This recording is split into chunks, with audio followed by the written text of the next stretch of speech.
That's right, Martin. Ngayon kasama natin ang isa sa mga bumuhay sa Letran Nights kanina. Ladies and gentlemen, mga kapuso, the one and only Jimboy Estrada. How are you? Ano ang pakiramdam na nasungkit nyo, nabawi nyo ang panalo sa San Beda from round 1? Para sa amin, masaya yun kasi lagi sa amin sinasabi ni Coach na matalo na kami sa lahat. Wag lang doon sa Beda talaga. Ayun. Ganun kalala ang Ganun rivalry. kalala, yeah. Alright. Kanina, Jimboy, medyo nag-alala kami sa'yo. Tumama yung kanan mong braso and then yung ulo mo medyo tumama rin. For a while, medyo umupo ka, nagpahinga. Paano mo sinubukang bumangon and mag-push forward sa laro na to, especially na kailangan ng letra ng panalo? Ayun lang, nauna naman yung shoulder ko bago yung ulo ko eh. So, masok ako sa dugout, nagpahinga ako. Sabi ko, di pwedeng ganito, kailangan ako ng team. Tapos, yun, pahinga lang, sabay, okay na. Sabi ko kay Coach, okay na. Okay na. Kumbaga, pinagpag mo lang, wala na. Eto curious lang kami. Kasi during the round 1, medyo malapit naman yung scoring natin against San Beda. Pero kinulang pa rin tayo by 2 points. So gusto kong malaman, paano ba nag-iba yung Jimboy from round 1 sa Jimboy ng round 2? At naging ganito yung resulta ng laban niyo? Hindi lang sa akin eh. Sa mga teammates ko din. So, nagtrabaho talaga kami, pukpukan sa practice. So, double kami ng double, yun.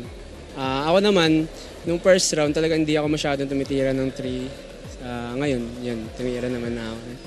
Nahulog naman kahit papaano. Alam ko may ginawa ka kanina eh. Bakit ba? Ano ba yung lucky charm mo? Ano yung ginagawa mo? Nanghihingi ka ng Shooting kasi minsan sa mga talaga tao? ayaw mahulog eh, kahit Okay. bored. Ayun. Paano yung ginawa mo? Ganito. Ngayon? Shooting ah. Sana ma-shoot. Tapos ganun. At nangyari naman? Okay, sa iba mga players, sa teammates, baka pwede rin natin gawin, no? Parang effective naman. Ito, last question for you, Jimboy. Paano magbabago ang takbo ng season 100 nyo? Paano makakatulong ang panalo na to sa last game nyo against Arellano, tama ba?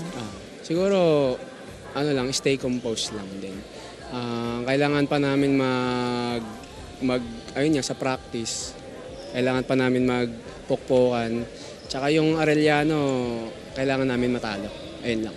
Alright. And once again, congratulations. Maraming salamat sa paggulo ng ating standings. Very well-deserved win. Sobrang galing ng team kanina. Again, congratulations. But before we let you go, Jimboy, this is your chance para batiin and pasalamatan ang mga taga-suporta mo. Unang-una, nagpapasalamat kami kay Lord. Binigay sa amin yung panalo. Sunod sa Letran community, sa alumni, and kay Boss Frank, kay Boss Jacob, sa mga coaches namin, mga teammates namin, sa mga boss ko, ayan, sila Boss Monching, sila RPBY, si Boss Don, si RCG, si Kobe, Estrada family, Placides family, yung mga tropa ko dyan, yung Humble, sino pa? Yun, yung mga hindi ko nabate, love you all. Thank you. Congratulations once again, Jimboy, and to the rest of the team, very bright future ahead of you guys. But for now, Martin and friends.